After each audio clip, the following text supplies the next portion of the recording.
Hello, my name is Reverend Dr. Elise Cannon. Today is day 44.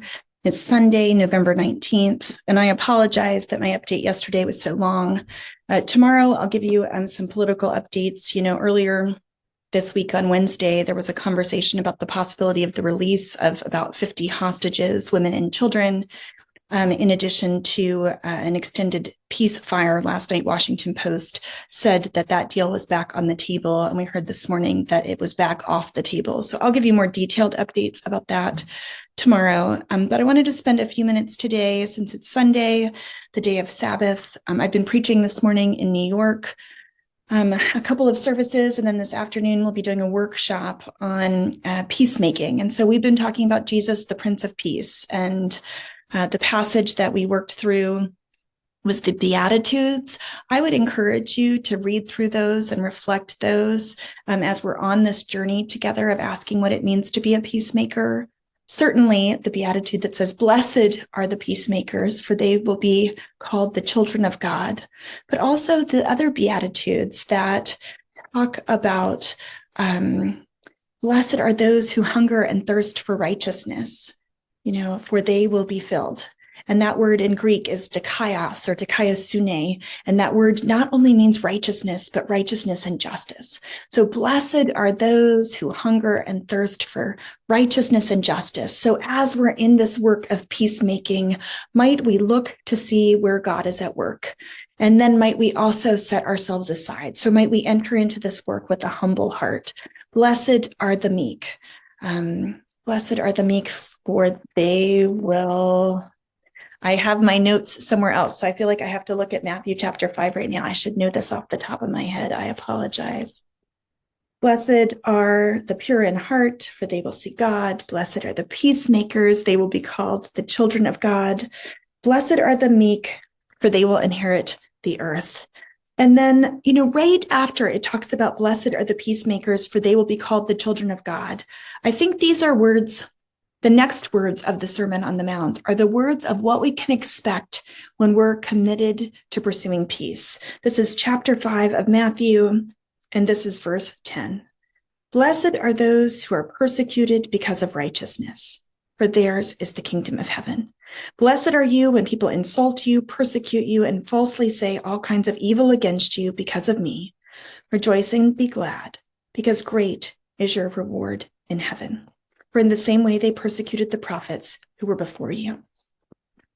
I've often said that I never had enemies until I became someone who was working on peace building in the Middle East. And then it wasn't that I felt like I had enemies, it was that other people declared me to be their enemy.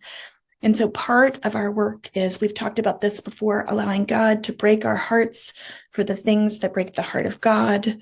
Part of our work is rejecting false binaries, rejecting the idea of whose side are you on, that actually if there are two sides to the conflict, there are those who are for peace and justice and those who are not. And then we have to look at the example of Jesus, who ultimately, I'm going to read one more passage, and this passage is also in Matthew. Ultimately, I believe that this is what Jesus teaches us. This is Matthew 26. If you go with me to Matthew 26, and it's starting at verse 47. So this is Jesus in the Garden of Gethsemane, and he knows that Judas is going to betray him. And the disciples and many of the people who followed Jesus, certainly the zealots, thought that he was going to bring about the kingdom of God through violence. And so when Jesus is betrayed, Judas kisses him, and Jesus says, "Friend, do what you came for." And I think that word friend is so significant because I don't think Jesus was being sarcastic. I think Jesus was expressing love to Judas even in that moment of betrayal.